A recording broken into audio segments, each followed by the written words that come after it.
Here are guys, welcome back to the channel and fourth episode of the informative series where I'll be talking about what you need to know if you're coming to New Zealand for the first time. आपकी क्या expenses होंगे, आपको क्या expect करना चाहिए and so on. But उससे पहले अगर आपने चैनल को सब्सक्राइब नहीं किया है, highly recommend you to do subscribe to the channel, क्योंकि आने वाले टाइम में मैं ऐसी काफ़ी सारी इंफॉर्मेटिव वीडियोज़ डालने वाला हूँ जो हेल्पफुल होंगे उन लोगों के लिए जो न्यूजीलैंड आना चाहते हैं और यहाँ पे अपनी लाइफ शुरू करना चाहते हैं. सबसे पहले हम बात करते हैं एक्सपेंसेस की. तो देखो, it's always better if you pre plan your expenses if you are coming to New Zealand for the first time. काफ़ी सारे लोग ये गलती कर देते हैं कि वो अपने एक्सपेंसेस जो होते हैं वो पहले से प्लान नहीं करते एंड इस वजह से क्या होता है, they end up spending more money than they expected. But अगर आपको पहले से पता होगा कि आपके खर्चे कहाँ होने वाले हैं, trust me on that, you gonna save lot of money. जब भी हम किसी नई कंट्री में जाते हैं हमको एक नई करेंसी देखने को मिल जाती है और ऑब्वियसली इस करेंसी की वैल्यू जो होती है वो कंप्लीटली डिफरेंट होती है as compare to Indian rupees and that's why we get a bit confuse and we end up spending more money than we expected. तो उसी कंफ्यूजन से निकलने के लिए मैं आपको कुछ एक्सपेंसेस बताऊंगा जो आपको न्यूजीलैंड में एक्सपेक्ट करने चाहिए ताकि आप अपना पैसा सेव कर पाओ जितना हो सके और जो आपका प्लान है न्यूजीलैंड में आने का वो सक्सेसफुल रहे. सबसे पहला और मेन खर्चा जो होता है आपका न्यूजीलैंड के अंदर वो होता है आपका रेंट. तो देखो, जो रेंट होता है it completely depends on your preference and location. अगर आप रूम शेयर करते हो तो ऑब्वियसली खर्चा थोड़ा सा कम पड़ जाता है आपका, लेकिन अगर आप रूम शेयर नहीं करते, you want have the whole room to yourself, उस केस में आपका रेंट थोड़ा सा बढ़ जाता है. और अगर मैं लोकेशन की बात करूं तो अगर आप सिटी के अंदर रहते हो तो उस केस में आपका रेंट थोड़ा सा ज़्यादा हो जाता है. बट अगर आप सिटी के बाहर चले जाते हो सबर्ब्स में, वहाँ पे आपका रेंट जो होता है वो थोड़ा सा कम पड़ जाता है. लेकिन अगर आप सिटी के बाहर चले जाते हो तो आपका ट्रैवलिंग का खर्चा थोड़ा सा बढ़ जाता है. अब वो खर्चा कितना बढ़ता है वो मैं आपको वीडियो में आगे जाके बताता हूँ. अब बात करते हैं डॉलर वैल्यू की. तो देखो, अगर आप सिटी में एक बेसिक अपार्टमेंट लेते हो तो आपका वीकली रेंट जो होगा excluding the utilities, by utilities I mean internet, water and electricity, वो आपका रेंट होगा अराउंड 120 से 130 डॉलर के आसपास. बट अगर आप कमरा शेयर नहीं करते, you want have the whole room to yourself, उस केस में आपका रेंट बढ़ जाता है टू अप टू $250 के आसपास. तो ये एक रफ आइडिया मैं दे रहा हूँ आपको. एंड प्लीज नोट दैट कि ये मैं उन अपार्टमेंट्स के लिए बोल रहा हूँ जो बिल्कुल बेसिक अपार्टमेंट्स होंगे. बट लेकिन अगर आपको थोड़ा सा फैंसी अपार्टमेंट चाहिए, आपको थोड़ा सा बड़ा अपार्टमेंट चाहिए, देन ऑब्वियसली रेंट जो होगा वो अकॉर्डिंगली बढ़ जाएगा. तो ये बात हो गई अगर आप सिटी के अंदर रहते हो. बट लेकिन अगर आप सिटी के बाहर रहना चाहते हो तो उस केस में आपको सेम प्राइस में थोड़ा सा बड़ा कमरा मिल जाता है और थोड़ी सी ओपन स्पेस मिल जाती है. एट द सेम टाइम आपका ट्रैवल कॉस्ट और ट्रैवल टाइम बढ़ जाता है. लेकिन अगर आप सिटी में रहते हो तो आपका ये ट्रैवल टाइम और ट्रैवल कॉस्ट बच जाता है, बट आप थोड़ा सा स्पेस में कॉम्प्रोमाइज करते हो. लेकिन अगर आप स्पेस में कॉम्प्रोमाइज नहीं करना चाहते तो आप सिटी के बाहर रह लो सबर्ब्स में. So it completely depends from person to person and their preference. और अगर मैं अपनी बात करूं, जब मैं न्यूजीलैंड एज अ स्टूडेंट आया था तो I didn't want to spend much time on travelling. तो मैंने सिटी के अंदर ही एक शेयर्ड अपार्टमेंट ले लिया था जिसमें मैं एक रूम शेयर करता था and that apartment was like 10 minutes walking from the university. तो इससे मेरा ट्रैवलिंग टाइम भी बच जाता था और मेरा ट्रैवलिंग कॉस्ट भी बच जाता था. और हाँ, एक और बात मैं आपको बता दूं, न्यूजीलैंड के अंदर जो रेंट होता है, सैलरीज होती हैं, वो वीकली बेसिस पे चलती है, अनलाइक इंडिया जहाँ पे मंथली बेसिस पे हम रेंट देते हैं या मंथली बेसिस पे हमारी सैलरीज आती है. तो जस्ट लेटिंग यू नो, ताकि आप अपना माइंडसेट जो है वो अकॉर्डिंगली प्रिपेयर करो. रेंट के बाद जो आपका दूसरा मेन खर्चा होता है वो होता है आपकी यूटिलिटीज़ का. By utilities I mean internet, electricity and water.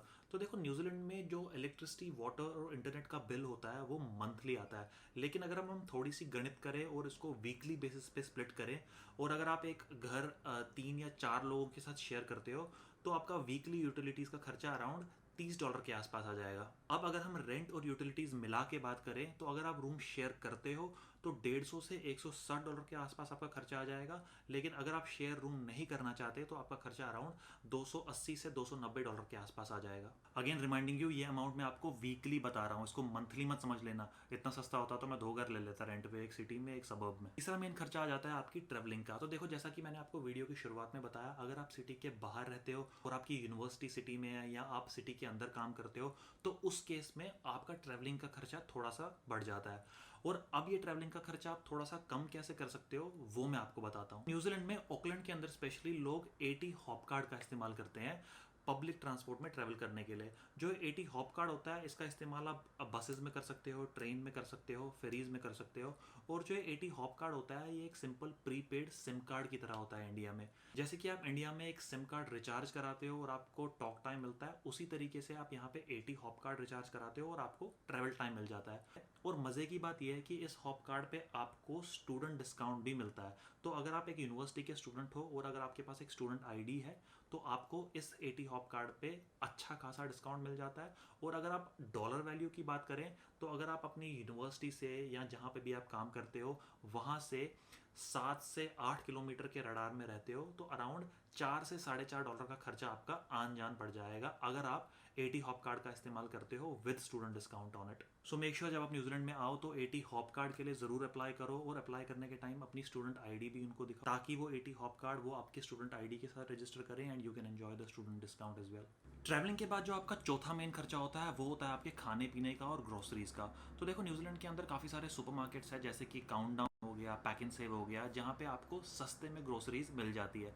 तो अगर आपका खाना पीना बेसिक है, बाय बेसिक आई मीन अगर आप अंडा ब्रेड खाते हो, दूध खाते हो, नॉर्मल दाल खाते हो, चावल खाते हो, तो उस केस में आपका हफ्ते का खर्चा जो होगा ग्रोसरीज पे वो $20 से $30 से ज़्यादा नहीं आना चाहिए।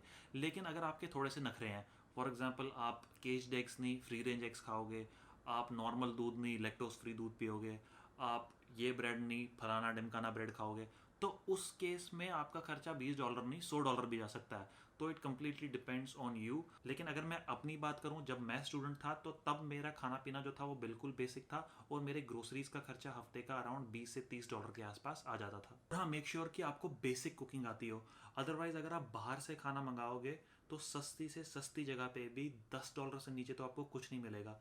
तो अगर आप दिन में 3 मील भी बाहर से खाते हो दैट मीन्स अराउंड दिन के $30 तो कहीं नहीं गए, विच मीन्स अराउंड $1500 आपका दिन में सिर्फ खाने पीने में चले जाता है, जो कि एज अ स्टूडेंट काफ़ी ज़्यादा होता है अगर आप स्पेशली इंडिया से आ रहे हो तो। वरना यहाँ आके तो खाना बनाना सीख ही जाओगे, बट इट्स बेटर कि अगर इंडिया से ही थोड़ा बहुत सीख के आ जाओ, क्योंकि यहीं पे सारा सीखोगे तो पढ़ाई कब करोगे। और मैं आपको कोई 56 भोग बनाने को नहीं कह रहा हूँ, बेसिक दाल चावल सब्जी तो बनानी आनी ही चाहिए, बस वो घर से सीख के आ जाओ ताकि यहाँ पे आके आप उस पर टाइम वेस्ट ना करो। अब बात आती है कि ये सारी चीज़ें आप इंडिया में बैठ के कैसे ऑपरेट करोगे अगर आप न्यूजीलैंड में किसी को नहीं जानते। तो देखो न्यूजीलैंड में एक काफ़ी फेमस वेबसाइट है जिसे ट्रेड मी कहते हैं, तो उसका लिंक मैं डिस्क्रिप्शन में डाल दूंगा। उस वेबसाइट पे जाओ, उस वेबसाइट में फ्लैटमेट वांटेड के सेक्शन में जाओ, आपको काफ़ी सारी लिस्टिंग मिल जाएगी वहाँ पे जहाँ पे लोग फ्लैटमेट्स ढूंढ रहे हैं, उनको आप कांटेक्ट करो और वो आपकी हेल्प करेंगे। बट आई थिंक ट्रेड मी में आपको न्यूजीलैंड नंबर चाहिए रजिस्ट्रेशन के लिए, बिकॉज आई स्टिल रिमेंबर जब मैं इंडिया में था तो मुझे ये प्रॉब्लम फेस करनी पड़ी थी। आई डोंट नो अभी ये प्रॉब्लम है या नहीं, but do still check out the website. और अगर वर्कआउट नहीं होता वो तो काफ़ी सारे फेसबुक पे ग्रुप्स है जैसे flatmate wanted in Auckland, flatmates wanted in New Zealand, Indians living in New Zealand, काफ़ी सारी लिस्टिंग्स होंगी वहाँ पे जो लोग फ्लैटमेट्स ढूंढ रहे हैं। वहाँ पे आपको इंडियन लोग भी काफ़ी मिल जाएंगे और वो आप लोगों की मदद करेंगे। और even if you text me personally, आप मेरे इंस्टाग्राम पे मुझे मैसेज कर सकते हो, आप मुझे लिंक्डइन पे मैसेज कर सकते हो, तो मुझसे जितना बन पड़ेगा मैं आपकी मदद कर लूँगा अगर आप पहली बार न्यूजीलैंड आ रहे हो तो। जाते जाते मैं आपको एक एडवाइस दूंगा, काफ़ी सारे लोग जब न्यूजीलैंड आते हैं तो वो एक गलती कर देते हैं, और इंक्लूडिंग मी, मैंने भी ये गलती करी थी कि लोगों के दिमाग में डॉलर से इंडियन रुपीज़ की कन्वर्शन चलती रहती है। कभी वो अगर $2 खर्च करते हैं, कभी $3 खर्च करते हैं, तो उनको लगता है अरे यार 100-150 रुपये खर्च हो गए। अगर आप इन चीज़ों का स्ट्रेस लोगे तो उसका डायरेक्ट इम्पैक्ट आपकी पढ़ाई पे होगा, जो कि आपका प्राइमरी पर्पस है न्यूजीलैंड आने का। तो आई वुड सजेस्ट कि इन चीज़ों का स्ट्रेस ना लेके आप पढ़ाई पे ध्यान दो, क्योंकि अगर आपके पास अच्छी एजुकेशन होगी, अच्छी स्किल्स होगी, तो न्यूजीलैंड में फुल टाइम जॉब ढूंढने में आपको कोई दिक्कत नहीं आएगी। आप डॉलर्स में कमाओगे और बाद में डॉलर्स में खर्चोगे। मीनवाइल आप पढ़ाई के दौरान एक पार्ट टाइम जॉब भी कर सकते हो which will help you to manage your weekly expenses. I think student visa पे आप अराउंड 20 घंटा काम कर सकते हो, बट मेक श्योर कि आप पार्ट टाइम जॉब को अपनी प्रायोरिटी मत बनाओ। Your focus should be on your studies.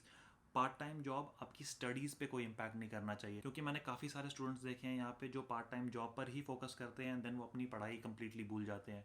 So please don't do that. अब पार्ट टाइम जॉब्स का न्यूजीलैंड में क्या सीन रहता है, किस फील्ड में होती है, क्या पे रेंज होता है, वो इस वीडियो में कवर करना पॉसिबल नहीं है। मे बी उसके लिए मैं एक सेपरेट वीडियो बनाऊंगा, इसलिए आई एम सेइंग कि do subscribe to the channel ताकि आप कोई भी ऐसी अपडेट मिस ना करो। बट एनीवेज गाइज, ये कुछ टिप्स थी जो मैंने आपके साथ शेयर की based on my experience of being a student in New Zealand.